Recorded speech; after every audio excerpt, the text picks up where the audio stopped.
Hi, my name is Amy and welcome to The Word on Beauty. Today I'm going to be showing you some of my MAC brush collection, or all of my MAC brush collection. I'm fairly new to MAC makeup brushes. I've had MAC makeup products throughout the years, but never been a die-hard MAC fan. I used to work for Bobbi Brown Cosmetics, and so that's probably why. But I know a lot of the makeup gurus on YouTube, as well as just, ones that I see working out on freelance. A lot of them do use MAC brushes, stating that they are the industry's, best. So I needed to see what it was all about, and this summer I visited a friend down in San Francisco and we went on a little MAC shopping spree, and I picked up a bunch of brushes, and I'm going to share with you which ones I got and what I think of them, and we'll begin. We'll start with face brushes. I have a few of MAC's face brushes. We'll start with the MAC 150.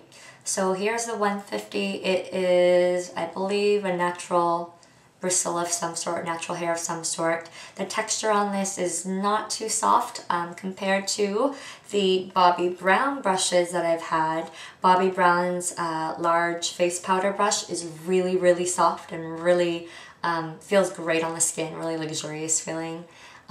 This brush and the hairs are definitely a bit more coarse feeling, a little more rough, a little more scratchy, but it serves its function or purpose really well. It's a great powder brush. I use it to apply both loose powder and pressed powder. I use it for, like, for example, my Bare Minerals foundation. I use it for MAC, the Mineralized Skin Finish pressed powders. It's good for just all over face powder application. It does pick up quite a bit, I think, because the hairs are so coarse. It does pick up quite a bit of powder product, and I do find the need to definitely, tap off the excess.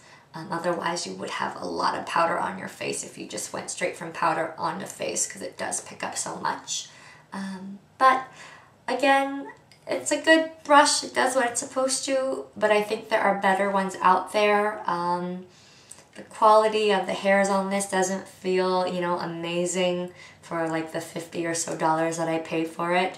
It does shed a little bit. I don't know if you can see that, but it does shed. And I haven't washed it yet, so maybe after I wash them once, they will start to shed more, or more of the shedding will stop. But I do every day find a few pieces of hair on my face or falling on my lap. So there's the MAC 150 large powder brush. Decent again, but not my holy grail face powder brush. It's good.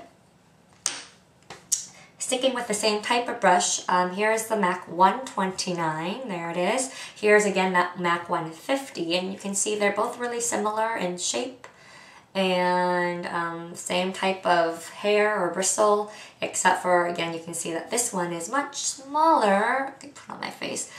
This one is much smaller in size than the MAC 150. So the MAC 129, I know that it's recommended, or it said that it can be used for blush, which I find is a little bit large for blush application, unless you had a fuller face with bigger, apples of your cheek or whatnot. It can be used for powder. I think it's a little bit small for powder. I do like the 150 size for powder.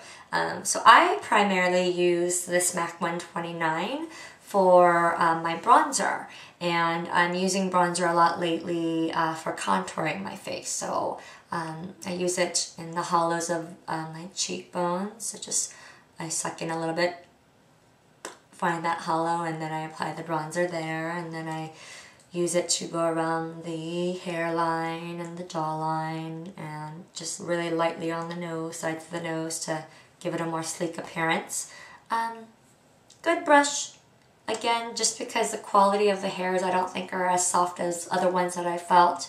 It's nothing that I would, send you out to the store right away to get. It's good, but again, I think there are still probably others that are comparable for a better price, lower price. So good brush overall though.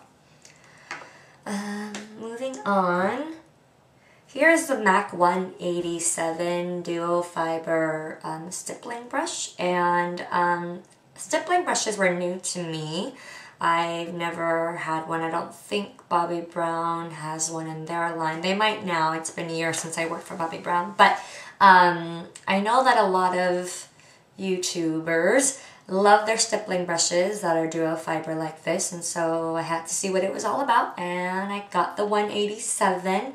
This is the largest out of the 3 they sell. I believe they sell, you know, a smaller size. I don't know the number, and then a really small size. It's great for like doing maybe highlighter work on your cheekbones, but this is the largest one, and I got this to use for applying foundation because I've heard a lot of people say that this is great for applying both liquid and cream foundations as well as powder, and so I needed to see what it was all about. I found that with my liquid and cream foundations, this type of brush, this 187, it tends to eat up a lot of my product. A lot of that, you know, especially with the cream foundations that are in a compact, when you dab it in, it just really picks up a lot of the product, and I think it makes you waste more, and when you start to try to blend it out, it just gets really streaky.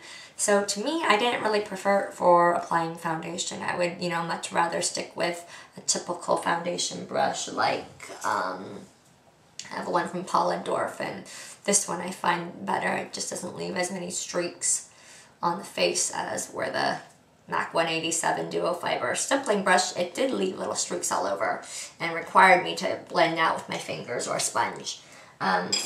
So then I also tried it for powder, and I do like it better for powder. It's a much, it gives a much lighter wash of the product, powder product, than like the MAC 150.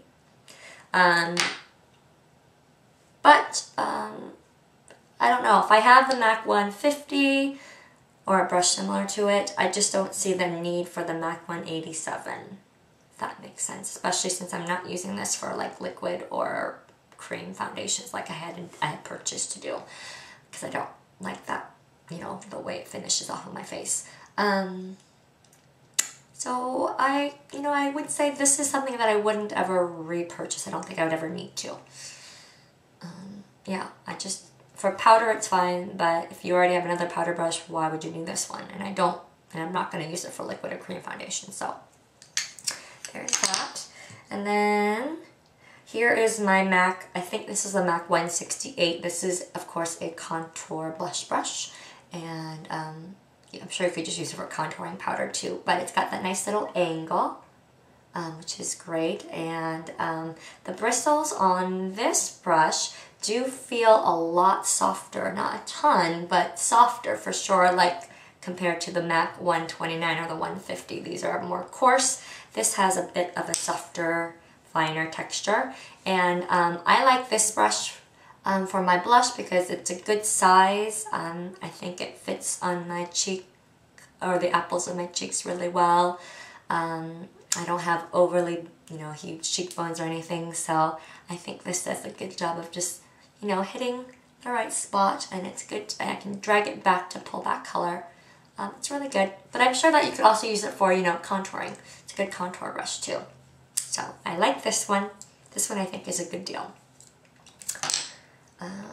Let's see. Here's one more brush that I consider one of my MAC face brushes, and a lot of you would say, hey, that's a MAC eye brush. And yes, you're right. This is the MAC 224, and I believe it's the same bristles or same hairs as the MAC 150 and MAC 129 powder brushes. And this is just a blending brush.